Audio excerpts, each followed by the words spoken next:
Black World and the Black Business School. I want to say welcome to drboycetv.com, the home for intelligent Black people. And today we are going to talk about Black excellence, particularly in the area of wealth building, particularly in the area of real estate, or what I call Black gentrification. Y'all know I have a Black gentrification shirt. I didn't wear it today. I wore my Black Enough shirt.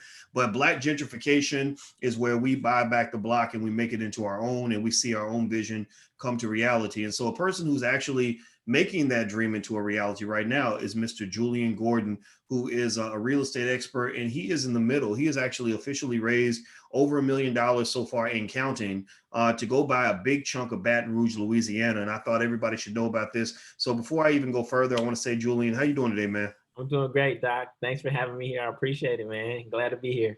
Yeah, I'm glad you're here too, brother. It's great. Always great to see you. So everybody who's watching, put your hashtag B1 in the chat. Hashtag B1 means we're Black first. The Black community matters more than any other community. So put that in the chat. If you are B1, put hashtag B1 in the chat and hit the thumbs up button. So Jullien, let me ask you, you engaged in a process of doing something that's really important. We talk about gentrification and kind of fighting against gentrification.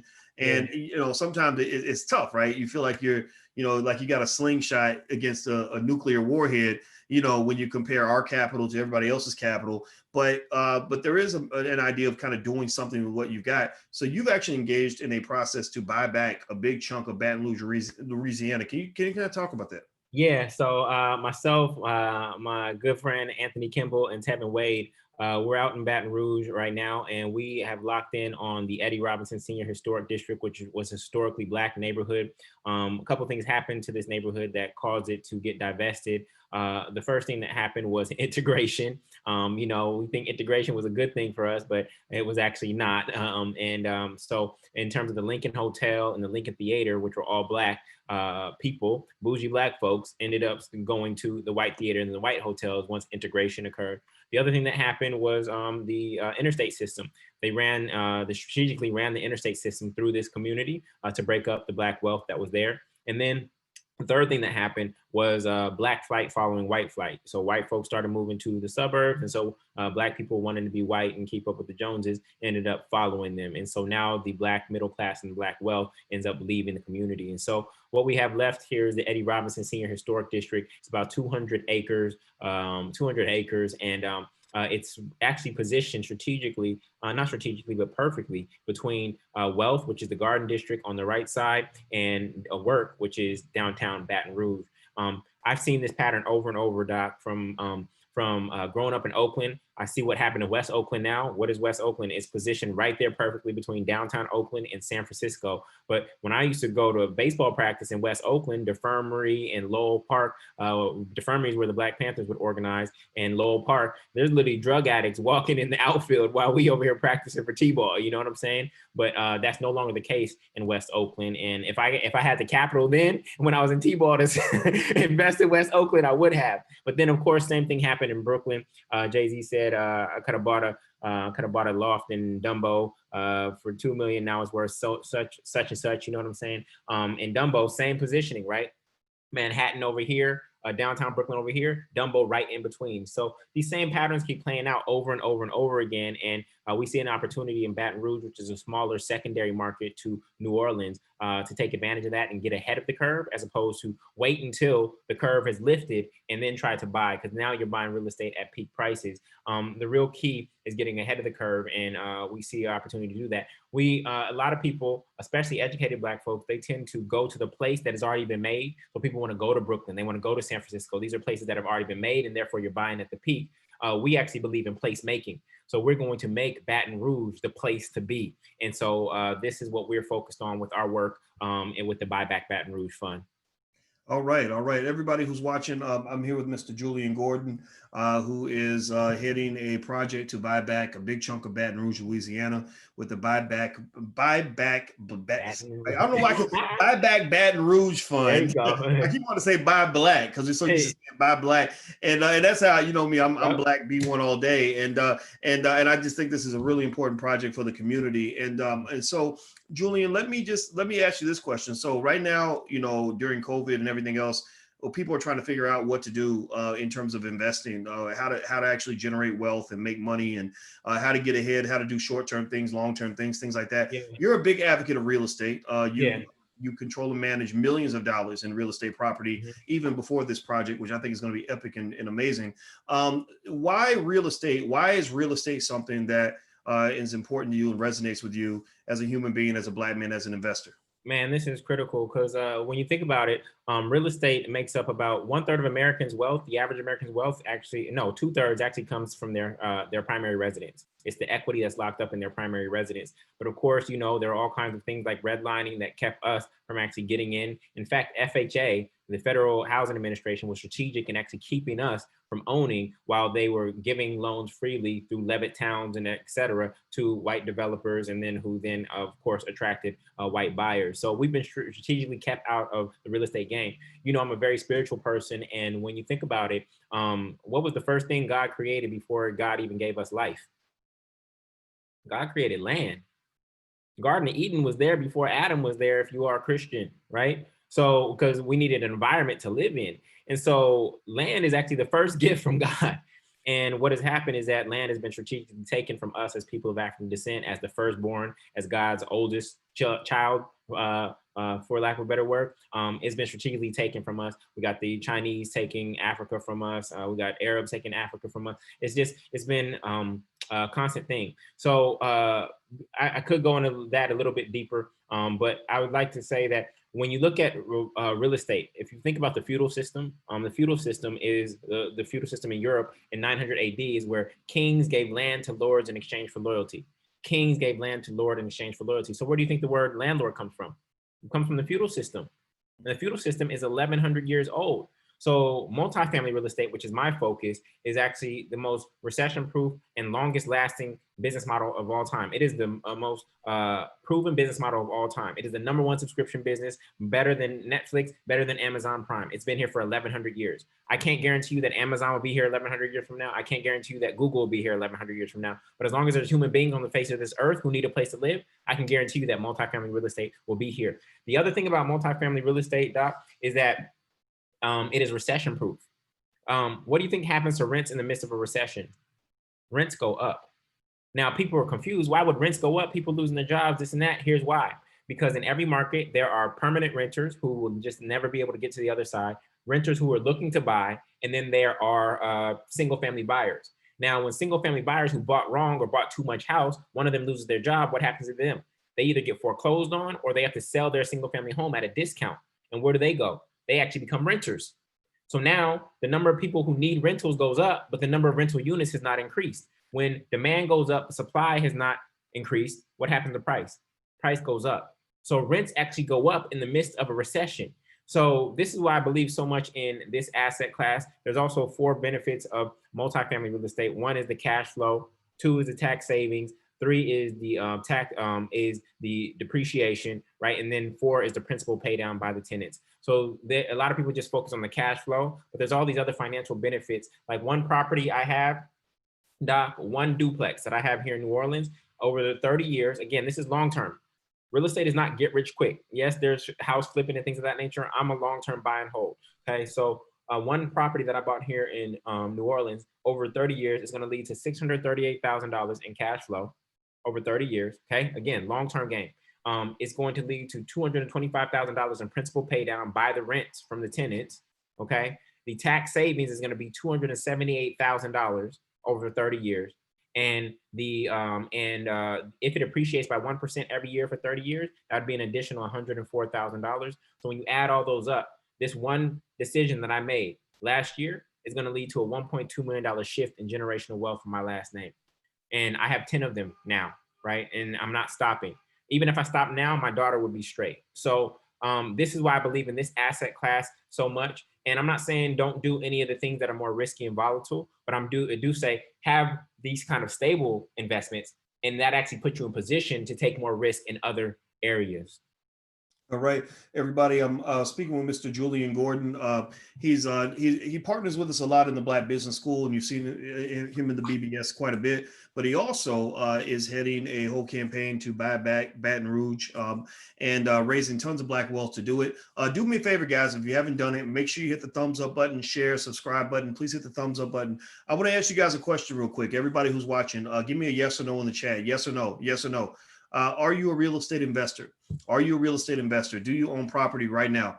Give me a yes or no. It's okay to say no, because if you say no, that's that. I want you to give me a verbal yes or no if you are an investor or not at this point in real estate. And once you answer that question, I'm gonna ask you another question. Okay, I'm gonna give you a second to answer that question. And while they're answering that, Doc, what the reason we allowed as people of African descent, the reason we allowed land to be taken from us is because we never perceived it as ours, right? When we were born, when first man, first woman, black man, black woman was born, the land was here. The land was here, so we didn't perceive it as something to own. It was a gift to us, and so unfortunately, we had outsiders who get labeled as oppressors or whatnot. We had outsiders who had a different relationship to land, and they saw it as something to be taken and to be owned. You can even look at the architecture in Europe, right? In Europe, you see castles and you see moats. And what that architecture suggests is that our white brothers and sisters, they were fear-based. Why? Because they built walls around where they live. When you go to look at architecture in indigenous places like Africa or in Native Americans, we didn't build walls to keep something outside from coming in. So you can even see for some reason, there is fear and scarcity built into the DNA of some cultures. And so therefore, when they perceived this idea or created this idea of owning land, even though it was a gift to us from God, right? Then they come and interact with us and they say, oh, these people aren't owning this land. Let's just take it. And so all of a sudden we find ourselves with no land and we end up with their religion. Well, I love it. Well, I'm gonna say this. I'm looking at the comments here when I asked how many of you are property owners. I'm seeing almost like 50-50 yes and no. I'm seeing actually a rate that's it looks almost like it's slightly pretty consistent with like the home ownership rates in America. Now, I want to go deeper than that. I want to ask you guys, how many of you have ever thought about, give me a yes or no, how many of you have ever thought about owning multifamily properties, owning real estate that you can actually rent out to another person and allow that other person to help, or if not cover, the entire mortgage for you? Give me a yes or no if you've ever thought about doing that. And then I want Jullien to chime in on that. So Jullien, you are a person that's really dug into multifamily investing, and you've actually led the multifamily movement, which I think is great. Alicia and I bought our first rental property recently. I wouldn't call it multifamily. It's not. There's one family that lives there, one person actually, but it was really cool because the amount of money they paid in rent pays the mortgage. You know, it pays them when you take out the expenses, which aren't very high. They cover the mortgage. So, and then on top of that, the property, in fact, I'll tell you this and you can let me know how if this is really odd or not, but the price we bought it at, the real estate agent called us a month after we bought it and said, you could sell this right now for a $30,000 gain. Like, so literally within 1 month, she said, I can find you a buyer right now that will give you 30,000 on top of what you paid for it. And I just thought that was the funniest thing in the world, you know, that this, you know, and what it reminds me of is I heard a saying where somebody said that working is one of the hardest ways in the world to make money. that working is like the worst way to make money. Can you kind of speak to that? I mean, what sorts of things do you see in multifamily housing that leads you to push so hard to get people to take a look? Yeah, so the biggest thing is that there's two groups of people who are probably here, and you just identified them. Is first and foremost a renter, right? So a lot of people here are renting, and I have a rule, which is no living on your own if you don't own anything. A lot of people think that, oh, I moved out of my mama's house and I'm on my own now, but you're renting. You're renting. And that is literally thousands of dollars going out the door every single month, but you think you're being responsible and living on your own. If I asked everybody in the chat right now to add up how much money they paid in rent since they've been quote unquote living on their own, we'd probably get over $500 million. We'd probably get, with how many people that I see here, let's just say the average person has paid $50,000 in rent, and there are 1,000 people here. So what is that? Oh yeah, that's 50 million. That's 50 million in rent just from the people who are here. And let's say you are owning right now. Let's say you do own. In fact, for the single family buyers, none of you really own. I just want you to be very clear about that. You might control the property, but you don't own it. Okay. When you see, you've been watching so many episodes of HGTV, when you get the keys, everybody calls you a home owner. Congrats, you're a home owner. You put a picture on Facebook and Instagram. Look at me, I own a home. I'm not paying rent anymore. That's a lie. At that moment in time, you are a home buyer, not a home owner. The bank owns 96.5% of your home.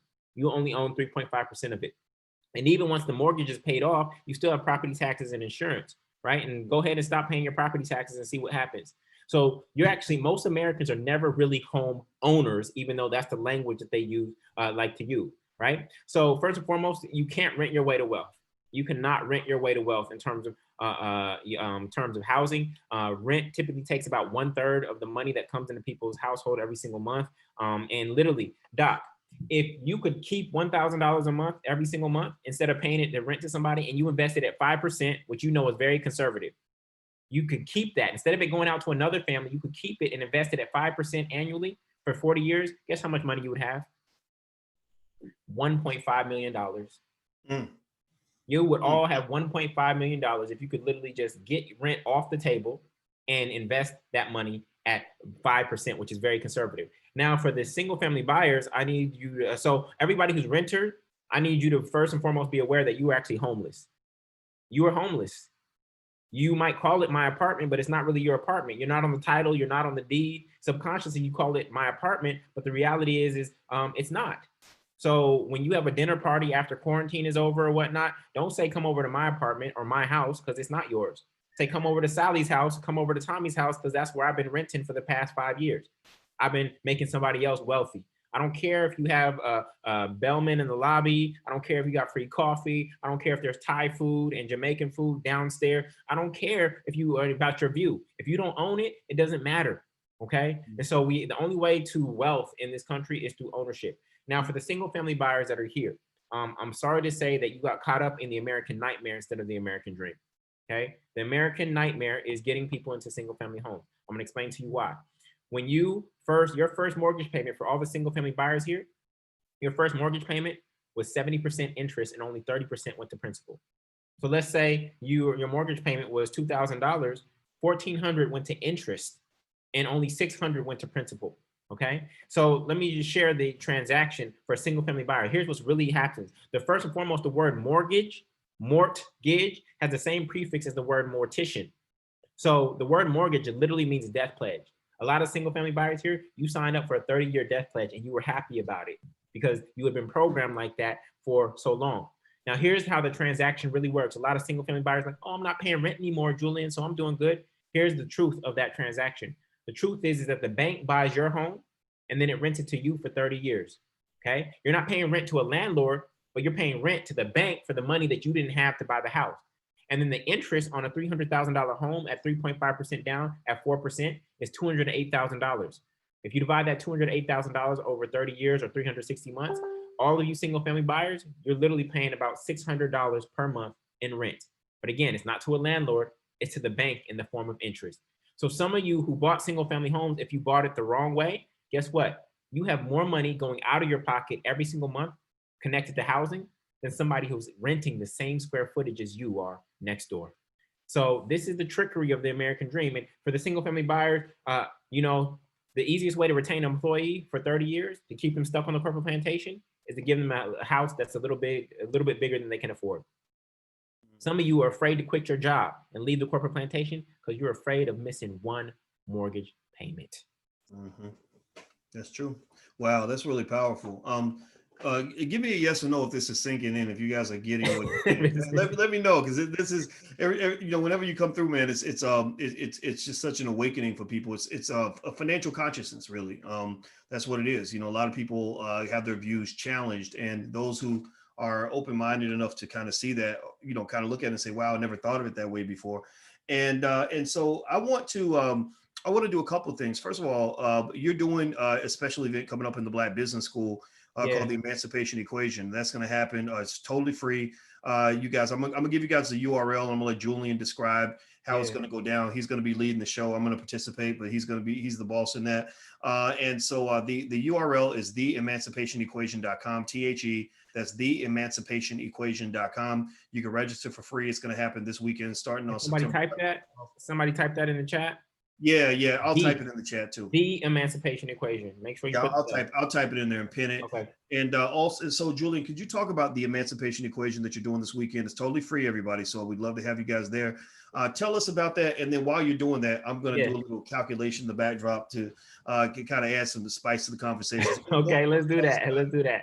Cool. So the Emancipation Equation is going to be this Friday. I'm going to be going live with Doc, and I'm going to actually be teaching for about 90 minutes on the multifamily master plan, which is going to teach you how to finance, find, and finalize multifamily real estate deals. Did you know that there are actually loan programs out there that have no down payment and no credit score consideration? For some of you out there, you're like, oh, I can't afford multifamily real estate, or I can't even afford real estate in general. I'm going to literally wipe that excuse off the table for you on Friday. Also, once you get financed, the next challenge, and actually the hardest thing, is to find the deal. A lot of you are looking on Trulia and Zillow to find real estate deals. That is not where I go to find real estate deals. We look for off-market deals. Off-market deals come through relationships and research. How many of you ever got a hookup at Foot Locker before? How many of you ever had a friend who worked at Foot Locker and you got the hookup on the shoes, right? That is an off-market deal, okay? That's an off-market deal, y'all. And so we want to do the same exact thing, but we're doing a bigger transaction, which is buying a home, not just a pair of shoes, all right? And then once you get the contract, there are strategies you have to use to finalize that deal and get it to contract. Just because you get an offer accepted doesn't mean that you actually close on that home. And so we're going to be guiding you. I'll guide you step by step through how to do that on Friday. Again, I've done this in 3 different cities: in Oakland, California. I own in Oakland, California, Brooklyn, New York, and in New Orleans, and in Baton Rouge, actually. And I have 10 properties with 30 apartments, 10 properties and 30 apartments. I have achieved, the first property that I bought in Brooklyn, New York, a 3-family, got me to rent and mortgage freedom immediately, meaning that I have not had a housing expense for the last 7 years of my life. I have never paid a mortgage payment whatsoever, because the rents from the 2nd floor and the 3rd floor, the moment I purchased the property, covered everything and left me with cash flow. And so I'm going to show you how to do that, get your first property, but ultimately I'm trying to show you all how to build an entire portfolio. Okay. So I want you to all just, I need you all just to touch your mind real quick. And I just need you to erase. I need you to erase the idea of having one property, because that's what the American dream teaches you, which is really the American nightmare. Erase it.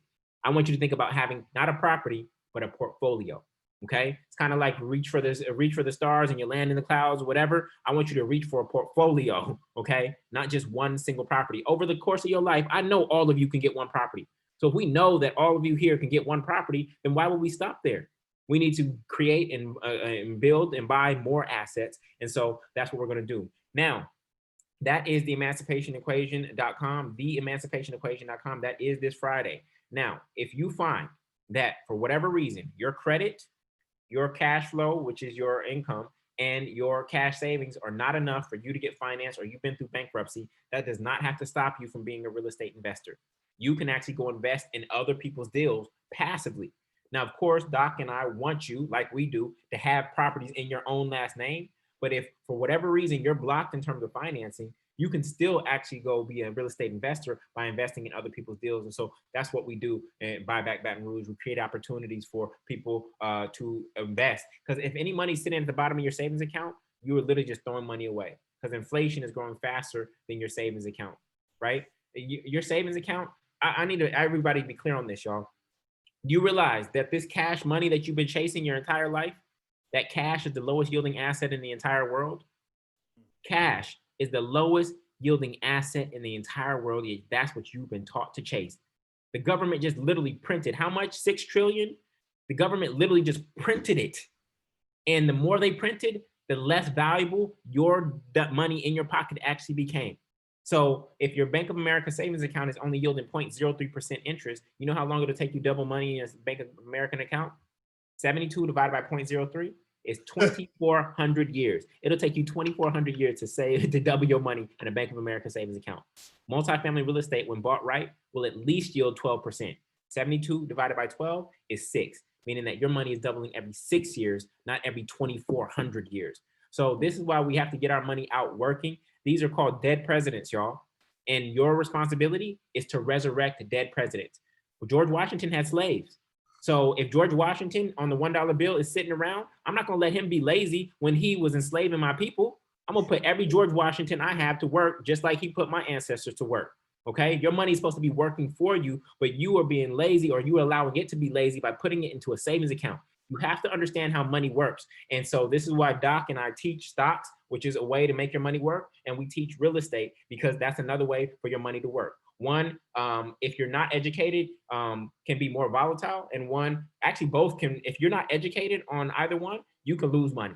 You can lose money on both, right? And we believe in having a combination. Of course, Doc always preaches diversify your portfolio, okay? And so this is where we come and we tag team. Of course, he leads with you and teaches you the stock game, and then he brings me in to share an asset class that I also know will balance out your portfolio so that you have the diversity, and that we are actually creating generational wealth that we can pass down to the next generation, to our youngsters, all right?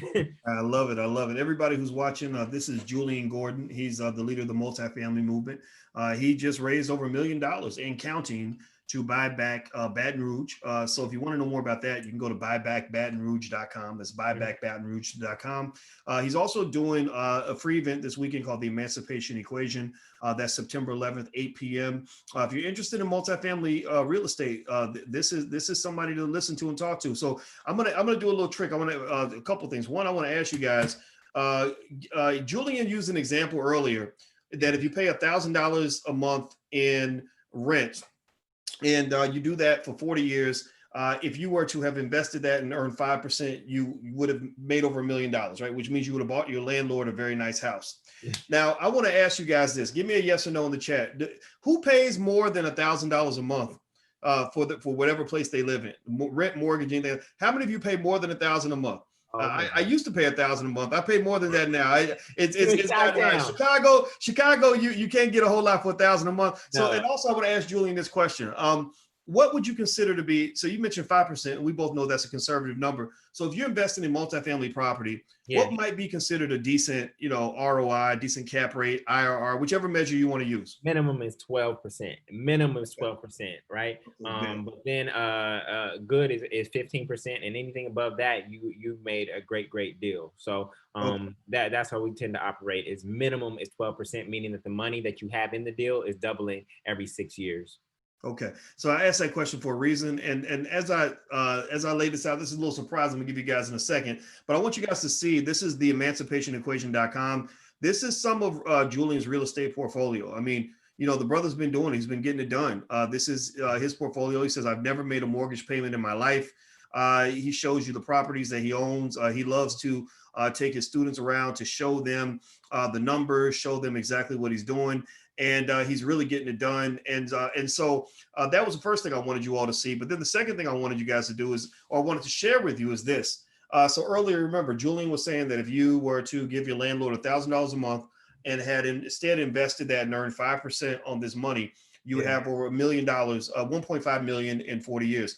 Let's do a little bit of a heavier number. Let's really, I want you guys to for real understand. Oh no. How rich. Don't hurt him, Doc. Don't hurt him, Doc. How that 1.3 trillion is being used by everybody that's spent all their time trying to convince you that Black people are poor. Y'all know what I'm talking about. Everybody from the racists, you got the racists, the white supremacists, we know that's out there, but you also got the Negro naysayers, the people that just believe Black people can't build anything, can't own anything, can't do anything. Well, guess, Jullien, I want you guys to try to guess. Put the guess in the chat. Let's throw in a heavier number. Let's assume you pay $1,500 a month, right, in your rent, which I know a lot of people pay $1,500 a month, and you do that for 40 years. And Jullien mentioned a cap rate or an ROI of 12%. That is reasonable to expect about 12% if you invest in multifamily real estate. I want you to see the impact on future generations that you can have and on yourself that you can have by shifting your mindset from being a paycheck to paycheck renter to being a full grown investor. That economic maturity, the impact that economic maturity can have on giving you the opportunity to give yourself reparations. I want you guys to guess, if I took $1,500 a month and I earned 12% on $1,500 a month for 40 years, instead of giving that money to the landlord, I gave it to myself. How much do you think I would have after 40 years? I want you guys to guess. Guess in the chat. Let me see what your guesses are. Let me see. Oh my goodness, that's got it. Okay, all right. So I see some numbers in there. Let me give you a drum roll, please. That's got to be 7 million. The number is $17,823,630.35. Oh my gosh. Yes, $17.8 million. So when you go a whole generation and you don't take the time to jump that fence, yeah, 100%. and become an investor, that's 17 million at a minimum. You know, we waste more money than that. And that don't count on money we spend on fast food, Air Jordans, and everything else, right? This is just the rent part. You must understand this. As Black people, we are among the greatest contributors to white supremacy that there are. Like, white supremacy can't exist without Black wealth, without Black money. So I just want you to process this. This is based on what they call the future value of an annuity calculator. This is a standard equation used in finance to determine how money grows over time if you invest it. Albert Einstein used to say that compound interest was the most powerful force in the universe, because even he was baffled by how much wealth you can build by investing consistently. That's why I tell you guys to invest consistently. This is how Donald Trump and his family got all their wealth. Is the father in 1930, I believe, made the leap. He went from being a renter to a buyer of real estate. And next thing you know, by the 1940s, 1950s, he's extremely wealthy. That's how the Trump family got their wealth. So I want you to learn the things that rich people know. Rich people have known this for generations. That's why they are able to do things that many of us can't do, because they learned a long time ago that working is the worst way to get money. So Jullien, what are your thoughts on this that I just laid out for you? And I got my own calculators, and but I just didn't plug in higher numbers. And that is absolutely amazing. So what I did do similarly, and I know this is a Black show, but I ran what I call it is our personal internal rate of return, right? It's our internal rate of return. And our internal rate of return is how quickly we put money out into the world and how quickly it returns back to us. And I did a calculation of Elon Musk's internal rate of return from the moment he left PayPal to what he's created today. And you want to know what that 180 million that he took from PayPal and has grown into 90 billion today is? His internal rate of return is 38% per year. Really? Wow. If you take 180 million and grow it at 38% for, I think it's been 17 years since he left PayPal, that's how you get to 90 billion, right? So, he's operating on a very high level in terms of wealth creation, obviously. We're just trying to get to 12%. And my real estate portfolio produces at well above 12%. When you buy right, when you follow the techniques and strategies I'm going to show you on Friday, you can get a 12% return consistently. And in fact, my deals get sweeter and sweeter and sweeter. Why? Because my eyes get sharper and sharper and sharper. I'm able to see deals and create deals that I was not able to do early on in my real estate career. So this is what we are aspiring to do. And it's a long-term game. I know a lot of people are trying to play the fluctuations in the stock market, and some people win one day and then they lose the next. You got to be careful with that. If you could just simply, if all of you just stopped and said, I just want to grow this $10,000 by 12% every year for the rest of my life, you're going to be well off, and your kids are too. All right. Well, everybody, I hope you guys will take a second to give Jullien a digital round of applause. Thank him for what he's doing. The brother went to Stanford. He's a very, very smart Black man, and he's doing amazing things, and he's doing multi-million-dollar deals. Your real superheroes in your community, they aren't, I know disrespect to the rappers and the athletes and everything else, but those dreams are marketed to you, but those are not realistic for most people, especially me. I'm 5'8". I ain't going to the NBA, but this is something that you could do no matter how tall you are or where you were born, no matter where you came from. There's greatness in store for you. We just want you to shift your mindset. And so the Emancipation Equation Weekend starts September 11th at 8 p.m. We meet again September 12th at 8 p.m. Totally free, theemancipationequation.com. The URL's right there. That's theemancipationequation.com. So go ahead and register. If you want to invest in Buyback Baton Rouge, you can go to buybackbatonrouge.com. I'm going to invest because I just love it when brothers and sisters create these funds. I just think it's really fun to participate. So but you can also take a look at that as well at buybackbatonrouge.com. So I look forward to seeing you guys this weekend. If you could, before you go, please hit the thumbs up button, share and subscribe button. And actually, you know what? I don't want to be rude. I'm going to say, give Jullien the last word. Did you have anything you want to say before we bounce out, man? So look, my ancestor spirit, and everybody, I encourage you to think about who your ancestor spirit is, right? My ancestor spirit is Harriet Tubman, and Harriet Tubman, she was the #1 conductor on the Underground Railroad, and over the course of about a decade, she made 19 trips below the Mason-Dixon line and freed about 300 people, right? I think multifamily real estate is the above ground railroad. It is the above ground railroad. Why? Because it's right there in plain sight. You've been driving by it on your way to work, on your way to the grocery store, on your way to pick up your kids. You just couldn't see it because you were looking at the aesthetics instead of the economics. You were looking at the aesthetics of it instead of the economics. And so you were missing out on deals. None of my properties will ever be featured on HGTV. And I do not care because it's not about granite countertop. It's about guaranteed cash flow. And so I want you to know that imagine being a slave or enslaved, because none of us are slaves. We were enslaved. Imagine being enslaved in Maryland, okay? And Maryland is right below the Mason-Dixon line. And you were enslaved on the corporate plantation for 40 years. And then somebody told you on your deathbed that the Mason-Dixon line was right there over the hill. Literally, the Mason-Dixon line was right there this whole entire time, but you didn't know until you were on your deathbed. If you would have known when you were younger, you actually would have ran for the Mason-Dixon line and you would have ran for freedom. And I'm letting you know that on the above ground railroad, the pathway to rent and mortgage freedom is you getting your first multifamily home. And once you do that, once you get rent off the table, once you get your mortgage expense off the table, then you can take that cash that you were saving and you can now invest that in other things like stocks, options, etc. And you can build your way to wealth while that piece of property that you own or control, not own, control, is also housing you and appreciating at the same time and giving you tax savings. So we would love to invite you on the above ground railroad. Everybody won't be ready. There's people who have limiting beliefs here who just believe that it's not possible for them. I still encourage you to come for free on Friday. Harriet Tubman, she came back to free as many people as she could. Her own brothers didn't want to go the first time. Her own husband didn't want to go. Literally didn't want to go to freedom. Like literally was so comfortable where they were enslaved that they didn't want to go. And some folks just won't be ready for it. But if you are ready to take this journey and follow somebody who's actually been able to get there himself and who's helped other people get there, then please join us on Friday. It is absolutely free. There is no excuse, no reason why you should not be there. If you're going to be Netflixing and chilling and that's your priority, then we're just going to throw up the deuces to you and wish you and your family and your last name and everybody that comes after you well. But if you really want to create a new pathway for a new financial future, then we're going to be there Friday. So be ready.